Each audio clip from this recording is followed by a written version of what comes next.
This next stitch we're preparing for is the back stitch. We are going to continue some dots like we did for the running stitch and the basting stitch. We're going to start at 0 and just go to the 8. So you're going to again do this in eighths because it is needing to be small, just like the running stitch.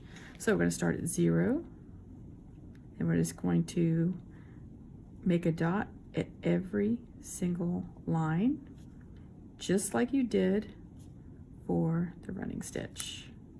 You're going to go from 0 to 8.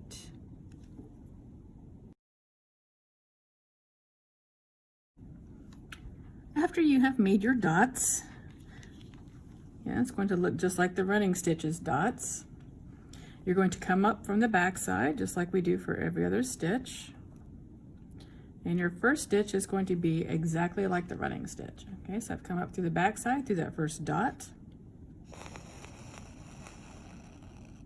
Okay, and then I'm going to go down through that next dot, just like the running stitch, just the same exact way you started the running stitch.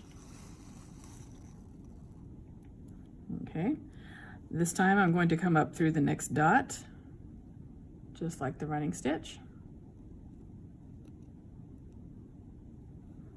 Okay, this is where it gets a little different. This time you're going to go backwards to that dot there. Okay, so what I did, I've come up through the next dot, but I'm going to go back. This is the back stitch. I'm going to go back from here to right there. Okay, so from here to right there. So it's going to look like one solid line of stitches. Okay, at this point, I'm going to go up through the next dot.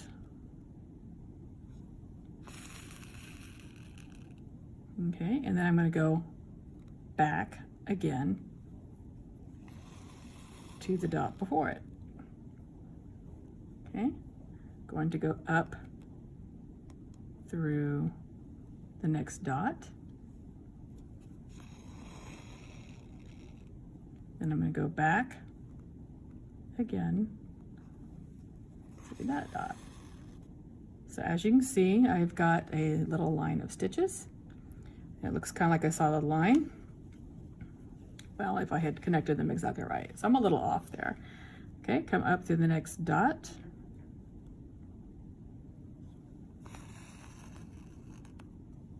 Okay, make sure you're not pulling too much like I just did. I'm going to go back down through that next dot behind it. Okay. I think I might have just caused myself a little problem there. I accidentally went through my loop.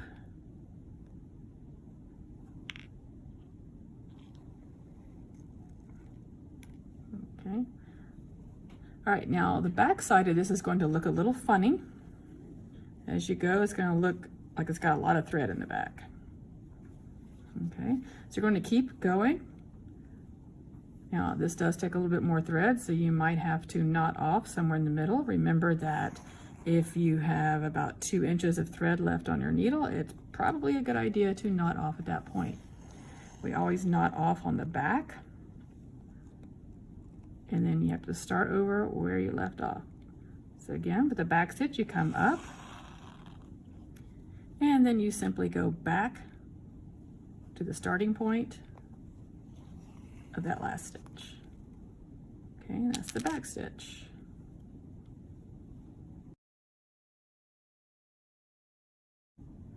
If you found the first part of the video on the back stitch hard to see, I have spaced my dots out a little bigger. This is not how you would be doing it. I'm just doing this so you can see it better. So the back stitch, you would start just like any other stitch. You come up from the bottom. Okay, then you would go ahead and go down through the dot, just as if you were doing the running stitch.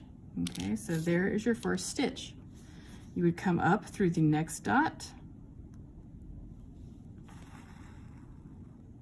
Okay, but instead of going forward, this time you're going to go backward. You're going to go back to the stitch you just came from. Okay, So as you can see there, I'm going back to the dot behind it, pull through, and now I've got a solid line. Come up through the next dot. Okay, make sure you don't pull too tight. Go back to where you came from, back down the dot behind you. Okay, go up through the next dot,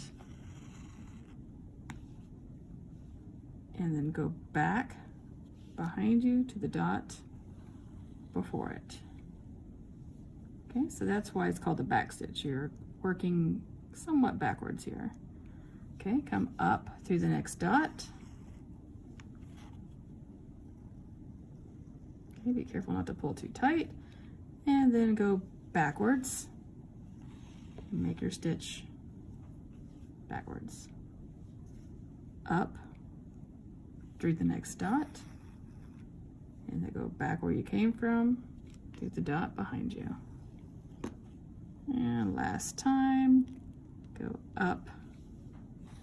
Oops, I kind of missed my dot there. And then go back. Okay, so what you have there is basically a solid line of thread using stitches. Okay, when you turn over, you can see it's kind of a little strange looking, a lot of thread being used on this one. To knot off, you are simply going to do just what you did the other places. When you've had the knot off, you're going to take a little stitch kind of under your back stitch, pull through, leaving a loop, take your needle, go through that loop, and pull. Okay, and we do that a second time just to make sure it's secure and stable. Go up through your loop and pull for your knot. Okay, and cut, and that's what you have. That is the back stitch.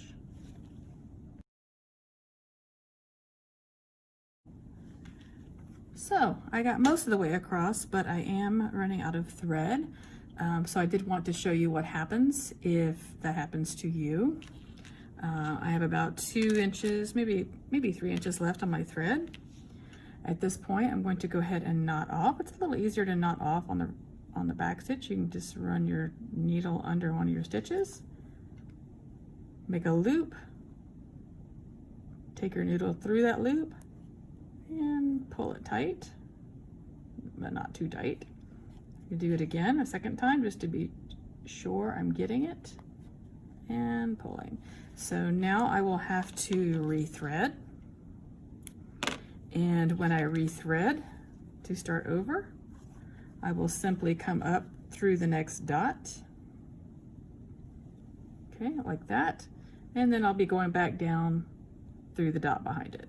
Okay, so that's the back stitch. As you can see, the back is really kind of funky looking. It looks like I had a little mishap there, right there. Okay, but it looks a little strange in the back. Okay, but the front looks like just a solid line. Okay, I'm going to finish the rest of this row, and then just like the other rows, you're going to do a row without dots right below it, and that will be your freehand practice of your back stitch. Don't forget to label this back stitch. Okay, that should be all you'll be able to fit on this one piece of fabric.